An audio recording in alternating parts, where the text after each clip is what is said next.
all I've used here to cover this birdcage cake is fondant, 1.5 kg of it altogether, fresh rain-show fondant. This silicone mat would come in very handy. It's a total necessity if you ask me. And also so is the spinny table, but don't start off with it when covering the cake. Cover it on a stable surface, and then you could put it on a spinny one to smoothen it up, or else you might end up with a disaster or near disaster, like in my last video of covering a birdcage about a year ago. And here it is. It's important not to overdo on icing sugar, etc. So you transfer a fondant onto the silicone and straighten it up. Don't overdo on icing sugar, etc., because it might cause it cracking if you do. And here you have a cake, and use your hands to cover it, so it would help you to know that you don't have any gaps, and all the small details really, they do matter, because it's quite a finicky task covering this cake.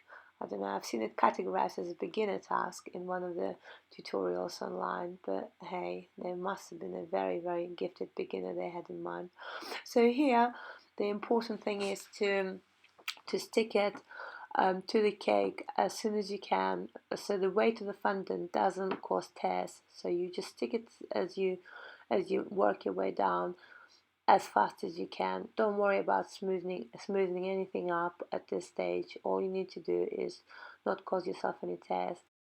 As you can see, this piece of fondant which I used was actually quite huge. It helped to kind of straighten it nicely, and it helped for the creases not to crease together and leave marks on the cake.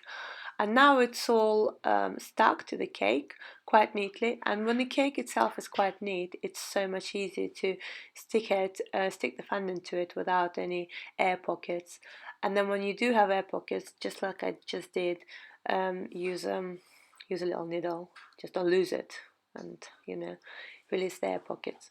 Now, once the whole drama of covering a cake in one piece is over, it's very easy to forget to finish off the bottoms, the very edges at the very bottom of the cake. So make sure you don't forget to do that, because it's harder to do it later. Now, it just seems that I can't do any demos on Birdcage on my channel without introducing some kind of a crazy, stupid drama to it at some point, unplanned drama at that.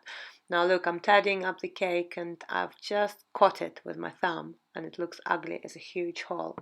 So what I'm going to do, I'm going to fix it, and you're going to get extra demo of little fix. So here you have a fondant, exactly the same as I've used to cover, with a spray of water. Don't overdo on water.